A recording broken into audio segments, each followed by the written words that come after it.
ഇന്ന് നിങ്ങളോട് ഷെയർ ചെയ്യാൻ ആഗ്രഹിക്കുന്നത് ലോ ഓഫ് വൈബ്രേഷൻ അഥവാ ചലനത്തിൻ്റെ നിയമത്തെക്കുറിച്ചാണ്.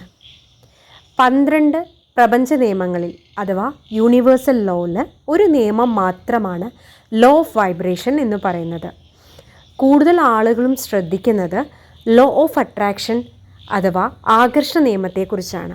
ആകർഷണ നിയമത്തിന് എത്രമാത്രം പ്രാധാന്യമുണ്ടോ അതുപോലെ വളരെയധികം പ്രാധാന്യമുള്ള ഒരു നിയമമാണ് ലോ ഓഫ് വൈബ്രേഷൻ എന്ന് പറയുന്നത്. എന്താണ് ലോ ഓഫ് വൈബ്രേഷൻ? ഈ പ്രപഞ്ചത്തിലുള്ള അഥവാ യൂണിവേഴ്സിലുള്ള എല്ലാ വസ്തുക്കളും, നമ്മൾ ഉൾപ്പെടെയുള്ള എല്ലാ വസ്തുക്കളും ചലിച്ചു കൊണ്ടിരിക്കുന്നുണ്ട് അഥവാ വൈബ്രേറ്റ് ചെയ്തുകൊണ്ടിരിക്കുന്നുണ്ട്. ലോ ഓഫ് വൈബ്രേഷൻ്റെ കോർ പ്രിൻസിപ്പിൾ എന്ന് പറയുന്നത് ഈ യൂണിവേഴ്സിലുള്ള എല്ലാ വസ്തുക്കളും നമ്മുടെ ചിന്തകൾ, ഇമോഷൻസുകൾ, നമ്മുടെ വാക്കുകൾക്കും ഊർജമുണ്ട് അഥവാ എനർജിയുണ്ട്. ഏതൊക്കെ വസ്തുക്കളിൽ എനർജിയുണ്ടോ എല്ലാ വസ്തുക്കളിലും എനർജിയുണ്ട്. ഈ എനർജിയുള്ള എല്ലാ വസ്തുക്കളും ഒരു പ്രത്യേക ഫ്രീക്വൻസിയിൽ വൈബ്രേറ്റ് ചെയ്തുകൊണ്ടിരിക്കുന്നുണ്ട്, ചലിച്ചുകൊണ്ടിരിക്കുന്നുണ്ട്. നമ്മുടെ ഇമോഷൻസുകൾക്കും അതുപോലെ നമ്മുടെ ചിന്തകളും ഒരു പ്രത്യേക ഫ്രീക്വൻസിയിൽ ചലിക്കുന്നുണ്ട്. ഈ വൈബ്രേഷൻസ് നമ്മുടെ ലൈഫിനെ വളരെയധികം ഇൻഫ്ലുവൻസ് ചെയ്യുന്നുണ്ട് അഥവാ സ്വാധീനിക്കുന്നുണ്ട്. നമ്മുടെ വൈബ്രേഷൻ തലം എന്താണോ ആ വൈബ്രേഷനിൽ നിൽക്കുന്ന വസ്തുക്കളും സാഹചര്യങ്ങളുമായിരിക്കും നമ്മുടെ ജീവിതത്തിൽ അട്രാക്റ്റ് ചെയ്യുന്നത്. ഹൈ ഫ്രീക്വൻസിയും ലോ ഫ്രീക്വൻസിയുമുള്ള ചില ഇമോഷൻസുകളെക്കുറിച്ച് നമ്മൾക്ക് പരിചയപ്പെടാം. ഹൈ ഫ്രീക്വൻസി ഉള്ള ഇമോഷൻസുകളാണ് ജോയ്, ലവ്, ഗ്രാറ്റിറ്റ്യൂഡ് എന്നൊക്കെ പറയുന്നത്. എന്നുവെച്ചാൽ സന്തോഷം, സമാധാനം, അതുപോലെ നന്ദിയുള്ള ആ അവസ്ഥ, ഇതെല്ലാം ഹൈ വൈബ്രേഷനുള്ള ഇമോഷൻസുകളാണ്. അതുപോലെ തന്നെ ലോ വൈബ്രേഷനിലുള്ള ഇമോഷൻസുകളുമുണ്ട്. ദേഷ്യം, ഭയം, ജലസ്, ക്ഷേമ തുടങ്ങിയവയൊക്കെയാണ് ലോ വൈബ്രേഷനുള്ള ഇമോഷൻസുകൾ.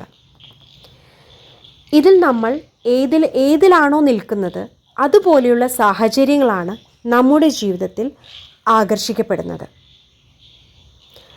അതുകൊണ്ട് ഏതു തരം സാഹചര്യങ്ങളാണ് നമ്മുടെ ജീവിതത്തിൽ ആകർഷിക്കേണ്ടത് എന്ന് തീരുമാനിക്കേണ്ടത് നമ്മളാണ്.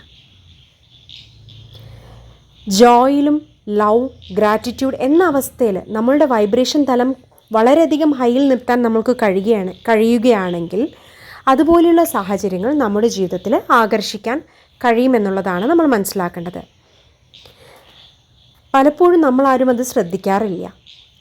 ദേഷ്യം, അതുപോലെ തന്നെ ആങ്കർ, ഇതൊക്കെ വരുമ്പോൾ നമുക്ക് എന്താണ് സംഭവിക്കുന്നത്?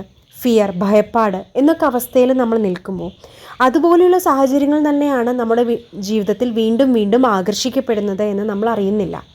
നമ്മുടെ വൈബ്രേഷൻ തലത്തിന് വളരെയധികം പ്രാധാന്യമുണ്ട്.